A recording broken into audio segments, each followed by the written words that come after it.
સરકારશ્રીના સૂચન માર્ગદર્શન મુજબ હર ઘર તિરંગા અભિયાન અંતર્ગત જે અભિયાન હાથમાં લેવાનું છે એ માટે થનાર ખર્ચ માટે કમિશનરશ્રીને તમામ પ્રકારની સત્તા 10 દરખાસ્તો મૂકવામાં આવી હતી, જેમાંથી 5 દરખાસ્ત 67 હેઠળની હતી જેને ધ્યાનમાં લીધી છે, 2 દરખાસ્તો એક્સટેન્શન હતી જેને મંજૂર કરવામાં આવી છે.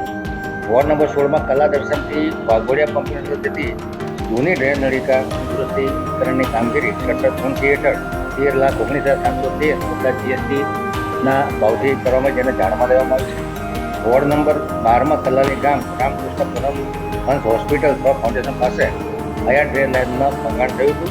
આ કામગીરી 67 હેઠળ 9,21,150 રૂપિયા કરવામાં જેને જાણમાં લેવામાં આવી છે.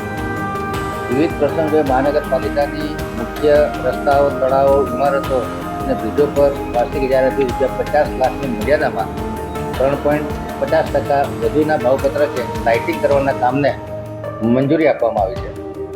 વડોદરા મહાનગરપાલિકા પશ્ચિમ ઝોન માટે સિવિલ કામનો જે ઇજારો હતો જેમાં ઓરિજિનલ ઇજારો 5 કરોડનો હતો, ત્યારબાદ 3 કરોડનું એક્સટેન્શન આપવામાં આવ્યું છે અને હાલ ₹1.25 કરોડ રૂપિયાનું એક્સટેન્શન વધુ માંગ્યું છે જેને મંજૂર કરવામાં આવ્યું છે. અને